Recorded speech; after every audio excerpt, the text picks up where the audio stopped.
और खबरों में आगे बढ़ेंगे। राजा रघुवंशी मर्डर केस में सूत्रों के हवाले से बड़ी खबर है। सोनम के मिलने से पहले राज की गिरफ्तारी हुई। कॉल डिटेल्स के आधार पर राज को गिरफ्तार किया गया। सोनम के मिलने के बाद राज के साथ वीडियो कॉल पर उसकी बात कराई गई। सोनम के मिलने के बाद दोनों की बात कराई गई थी, यानी सोनम और राज जो कि इस मामले में हत्या के आरोपी हैं, दोनों की आपस में बात कराई गई। वीडियो कॉल के बाद सोनम ने सच कबूला। सोनम और राज का प्लान था कि सोनम गाजीपुर में इस हालत में मिलेगी कि उसके साथ लूट हुई है और पति को मार दिया गया है लुटेरों ने और उसे यहां छोड़ दिया है किडनैप करके। यह पूरी प्लानिंग थी जिसके बारे में अब जानकारी सामने आ रही है।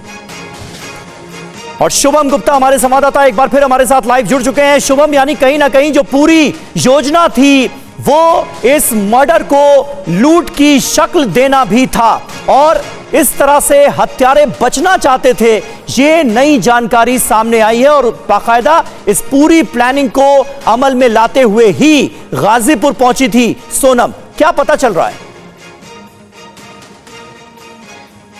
देखिए समीर, अब जो अनसुलझे सवाल थे अब धीरे धीरे उनके जवाब आना शुरू हुए हैं। गुत्थी सुलझती हुई नज़र आ रही है क्योंकि शुरुआत में सोनम की यही प्लानिंग थी कि राजा रघुवंशी को उन्हीं पहाड़ों में धक्का दे दिया जाएगा ताकि जब ये चीज़ें सामने आए कि मौत कैसे हुई तो ये पता चले कि नीचे गिरने से मौत हो गई। और उसके बाद सोनम की और राज कुशवाहा की ये प्लानिंग थी कि वो बदहवास किसी जगह पर मिलेगी और ये कहेगी कि लुटेरों ने उसे लूटा है, उसके पति के साथ मारपीट की है, उससे धक्का दे दिया है। और आप देखिए कि वही चीज़ सोनम ने उस ढाबे के मालिक से भी कही कि उसके पति के साथ मारपीट हुई है, शिलोंग में, मेघालय में उसे फेंक दिया गया है और उनके उस कपल के साथ लूट हुई है। यही चीज़ उसने कही थी और यही प्लान था। और आप देखिए, लेकिन हत्या को अंजाम तो कुल्हाड़ी के जरिए दिया गया है ना शुभम?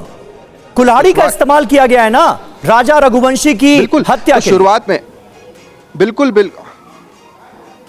बिल्कुल समीर, जो प्लान था वो ये था कि राजा रघुवंशी को धक्का दिया जाएगा, मगर राजा रघुवंशी एक तरह से इन तीनों आरोपियों पर भारी पड़ रहा था और उसके बाद सोनम जोर से चिल्लाई और कहा कि मारो इसे।